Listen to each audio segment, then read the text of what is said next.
하나님을 나타내는 증거는 독생자, 이 제목으로 하나님의 말씀을 살펴보도록 하겠습니다. 하나님께서 자신을 나타내실 때 독생자를 통해서 자신을 나타내시기를 합니다. 그래서 이 시간에 하나님을 나타내는 증거는 독생자, 이 제목으로 하나님의 말씀을 살펴보도록 하겠습니다. 그래서 과거에 육신의 이스라엘에게 두 돌판을 넣은 법궤가 있게 되었었습니다. 하나님께서 그 궤를 만들라고 말씀을 하셨고, 그 궤 안에는 바로 두 돌판이 들어가게 되었고, 그것이 바로 하나님의 법궤로 나타나게 되었습니다. 그래서 레위기 16장 2절에서 여호와께서 모세에게 이르시되 내 형 아론에게 이르라, 성소에 휘장한 법궤의 속죄소 앞에 아무 때나 들어오지 말라. 그리하여 죽지 않도록 하라. 이는 내가 구름 가운데에서 속죄소 위에 나타남이니라. 자, 여기에서 법궤가 나타나고 있습니다. 성소에 휘장한 바로 지성소의 법궤. 그래서 그 법궤의 속죄소에 구름 가운데서 여호와께서 나타나신다고 말씀을 하고 있습니다. 그래서 그 법궤 안에는 모세를 통해서 주신 두 돌판이 그 안에 있게 되었다는 사실입니다.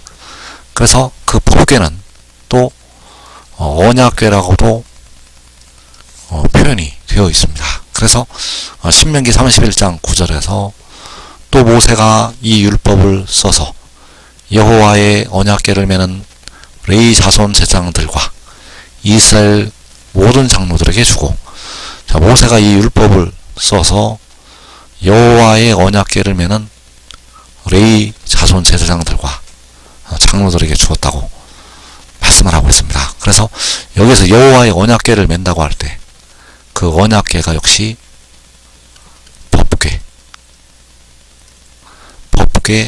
언약궤 같은 것이 되겠습니다.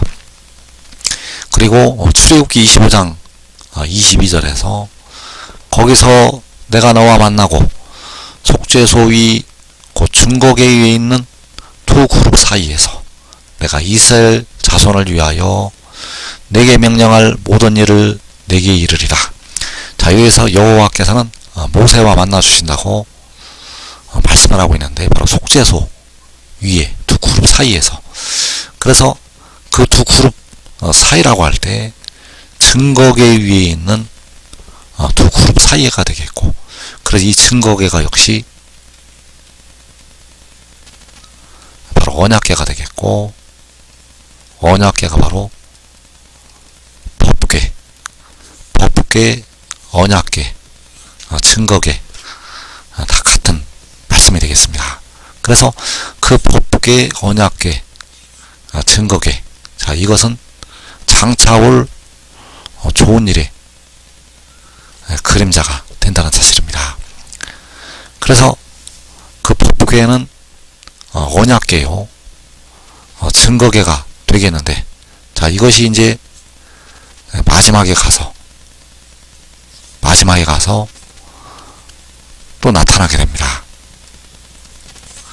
그래서 계시록 11장 19절에서 이에 하늘에 있는 하나님의 성전이 열리니 성전 안에 하나님의 언약궤가 보이며, 자, 여기에서 하늘에 있는 하나님의 성전이 열리고 그 성전 안에 하나님의 언약궤가 보인다고 말씀을 하고 있습니다. 그래서 이때에는 하늘에 장막이 있게 되고 그 장막 안에 성전이 있게 됩니다. 하늘에 장막이 있게 되고 그 안에 성전이 있다는 것, 그리고 그 성전이 열리고 성전 안에 하나님의 언약궤가 보인다고 말씀을 하고 있습니다. 그 성전 안에 하나님의 언약궤가 보인다는 것. 그래서 여기서 나타난 하나님의 언약궤는 그 모세에게 만들라고 하신 그 육신의 이스라엘이 있었던 그 언약궤와는 다르다는 사실입니다. 모세 그 육신의 이스라엘 시대의 언약궤와 계시록 11장에서 나타나는 언약궤는 다르다는 사실입니다. 그래서 이 법궤, 언약궤, 증거궤, 법궤는 언약궤요 증거가 되겠고, 그 법이 바로 하나님의 언약이요 하나님의 증거. 자, 이것이 마지막 날의 그림자로 나타나고 있다는 사실입니다. 그래서 계시록 11장에서 이에 하늘에 있는 하나님의 성전이 열리니 성전 안에 하나님의 언약궤가 보이며, 자, 성전 안에 하나님의 언약궤가 보이게 되고, 그 후에 그 성전으로부터 7 천사가 나오게 됩니다. 자, 7 천사가 나오게 되는데 바로 7 대접의 재앙을 받아서 나오게 됩니다. 그래서 그 7 천사들에게 하나님께서 그 대접을 땅에 쏟으라고 명령을 내리시게 되었고, 그 대접의 재앙이 이 땅에 쏟아지게 되었다는 사실입니다. 그래서 그 후의 말씀, 계시록 11장 이어지는 말씀에서 또 번개와 음성들과 우레와 지진과 큰 우박이 있더라. 자, 이 말씀은 7째 대접이 쏟아질 때에 나타나는 말씀이 되겠습니다. 번개와 음성들과 우레와 지진과 큰 우박이 나타나게 된다는 사실입니다. 그래서 하늘에 하나님의 성전이 열리고 성전 안에 하나님의 언약궤가 보인다는 이 말씀, 자, 같은 때에 이 말씀도 이루어지게 됩니다. 그래서 계시록 15장 5절에서 또 이 이후에 내가 보니 하늘에 증거 장막의 성전이 열리며, 하늘의 증거 장막의 성전이 열리는 것이 계시록 11장에서 하늘에 있는 하나님의 성전이 열리는 것, 하늘에 있는 하나님의 성전이 열리는 것이 계시록 15장에서 하늘의 증거 장막의 성전이 열리는 것. 그래서 그 성전이 열리고 7 대접의 재앙을 가진 7 천사가 나오게 되고, 그 7 천사가 그 7 대접을 땅에 쏟게 됩니다.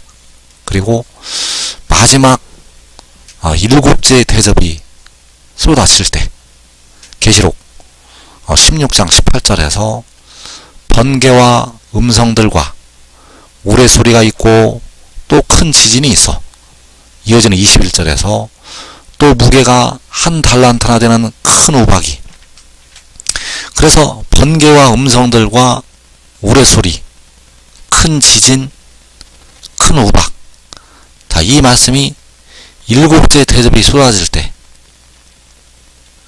나타나는 일들이 되겠습니다. 그래서 그 번개와 음성들과 우레소리가 큰 지진과 큰 우박이 역시 계시록 11장 19절에서 번개와 음성들과 우레와 지진과 큰 우박이 있다고 할 때 같은 말씀이 된다는 사실입니다. 그래서 계시록 11장에서 이 말씀, 그리고 계시록 16장에서의 말씀, 같은 때에 이루어지게 된다는 사실입니다. 같은 말씀을 두 번 하신 것이 되겠습니다. 그래서 계시록 11장에서 하늘에 있는 하나님의 성전이 열리는 것이 계시록 15장에서 하늘의 증거 장막의 성전이 열리는 것. 그래서 계시록 11장 19절을 다시 보게 되면 이에 하늘에 있는 하나님의 성전이 열리니 성전 안에 하나님의 언약궤가 보이며, 그리고 계시록 15장 5절에서 또 이 이후에 내가 보니 하늘에 증거 장막의 성전이 열리며, 이 증거 장막의 성전이 역시 계시록 11장에서 하나님의 성전이 된다는 사실입니다. 증거 장막의 성전은 바로 하나님의 성전. 그래서 여기서 왜 증거라고 말씀을 해 놓으셨는가? 이 증거가 바로 증거궤가 있기 때문에 증거라고 말씀을 하신 것이 되겠습니다. 그 증거계는 바로 계시록 11장 19절에서 하나님의 언약궤. 그래서 증거궤가 있는 장막, 그 장막 안에 있는 성전. 그래서 이 증거, 그 언약, 이 증거 언약은 같은 말씀이 된다는 사실입니다. 하나님의 증거, 하나님의 언약. 그래서 마지막에 나타나는 그 하나님의 언약, 하나님의 언약궤가 보인다고 할 때 그 하나님의 언약, 증거 장막에 성전이 열린다고 할 때 그 증거, 그 하나님의 언약, 하나님의 증거는 바로 독생자. 그 독생자를 통해서 하나님께서 언약을 세우시게 되고, 그 독생자를 통해서 하나님께서 자신을 나타내시게 됩니다. 그래서 독생자는 하나님의 언약이요 하나님의 증거가 된다는 사실입니다. 그래서 이사야 55장 3절에서 내가 너희를 위하여 영원한 언약을 맺으리니 곧 다윗에게 허락한 확실한 은혜이니라. 자, 이 영원한 언약을 맺는다고 할 때 그 언약이 바로 독생자. 그래서 다윗에게 허락한 확실한 은혜라고 할 때 그 다윗은 독생자를 가리켜서 말씀을 하신 것이 되겠습니다. 주님께서 나는 다윗의 뿌리요 자손이라고 할 때 그 다윗은 바로 독생자를 가리키고 있다는 것. 그래서 그 독생자가 바로 백성들과 맺으시게 될 영원한 언약이 된다는 사실입니다. 독생자를 통해서 백성들과 영원한 언약을 맺으시게 됩니다. 또 이어지는 4절에서 보라 내가 그를 만민에게 증인으로 세웠고, 자, 만민에게 증인으로 세웠다고 말씀을 하고 있는데 바로 독생자를 만민에게 증인으로 세우시게 됩니다. 그래서 무엇에 대한 증인인가? 바로 하나님을 나타내는 증거, 만군의 여호와 아버지를 보이시는 증거로 세우시게 된다는 사실입니다. 그래서 독생자는 백성들과 맺으시게 될 하나님의 언약이요 백성들에게 세우시는 하나님의 증거가 된다는 사실입니다. 이제 온전한 것이 볼 때 그 독생자를 백성들과 세우시는 하나님의 언약, 하나님의 증거로 나타내시게 됩니다. 그래서 이사야 55장 4절에서 보라 내가 그를 만민에게 증인으로 세웠고 만민의 인도자와 명령자로 삼았나니, 만군의 여호와께서 독생자를 만민에게 증인으로 세우시게 됩니다. 증인으로 세우신다는 것은 증거로 세우시는 것이 되겠고, 바로 그로 말미암아 하나님을 나타내시게 됩니다. 명백하게 문나라의 목전에서 명백히 하나님을 나타내신다는 것. 그래서 요한복음 12장 45절에서 나를 보는 자는 나를 보내신 이를 보는 것이니라. 나는 빛으로 세상에 왔나니, 나를 보는 자는 독생자를 보는 자.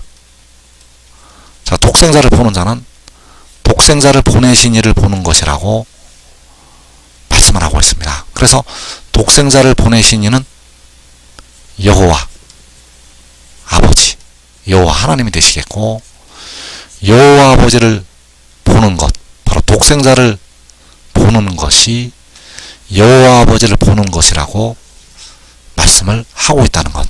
왜냐하면 만군의 여호와께서 그를 만민에게 하나님을 보이시는 증거로, 바로 증인으로 세우셨기 때문입니다. 그래서 나는 빛으로 세상에 왔나니, 바로 독생자는 빛으로 세상에 오게 되었고, 이제 그 빛을 나타낼 때 일곱 날의 빛이 선포가 된다는 사실입니다. 그래서 지금 믿고 지금 믿고 순종하는 자들은 가장 먼저 그 빛을, 그 영광의 빛을 보게 됩니다. 그 빛을 보는 자마다, 그를 믿는 자들은, 그에게 순종하는 자들은 그와 같은 형상으로